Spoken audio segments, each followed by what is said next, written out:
29 March shoot করতে গিয়ে তালসারির সমুদ্রে তলিয়ে যান তিনি। মৃত্যুর পর মুহূর্ত থেকেই কথার পিঠে কথার জাল বোনা শুরু।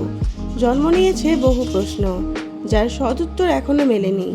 রাহুলের মৃত্যুর তদন্ত চেয়ে তার স্ত্রী প্রিয়াঙ্কা সরকার এবং আর্টিস্ট ফোরামের সদস্যরা লিখিত অভিযোগ দায়ের করেন কলকাতার রিজেন্ট পার্ক থানায় এবং তালসারির থানায়।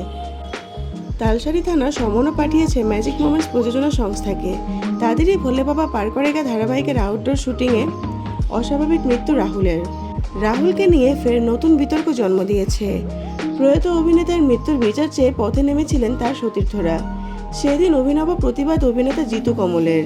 তিনি রাহুলের পাশাপাশি নিজের ছবিতে মালা পরিয়ে জানান, মৃত্যুর পরে তার কথাও হয়তো শোনা হবে। ঘটনার বেশ কিছুদিন পর অভিনেত্রী পায়েল দে নজর করেছিলেন রাহুলের ছবি এখন একা একা গাছতলায় পড়ে।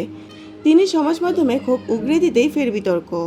সেই সঙ্গে আরও একটি প্রশ্ন জন্ম দিয়েছে, রাহুল অরুণোদয়কে নিয়ে বিতর্ক চলবে।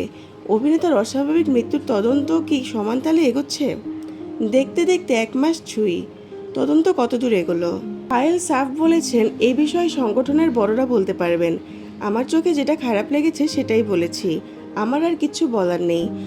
তার ধারণা গোটা বাংলা রাহুলের রহস্য মৃত্যুর কিনারা চায়, কিন্তু সেই তদন্ত তো সাধারণ মানুষকে জানানো হবে না। আমার বিশ্বাস তদন্ত এগোচ্ছে তার মতো করে।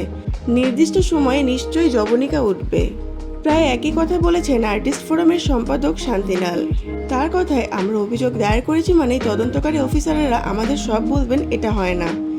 একইভাবে আমরাও জিজ্ঞেস করতে পারি না।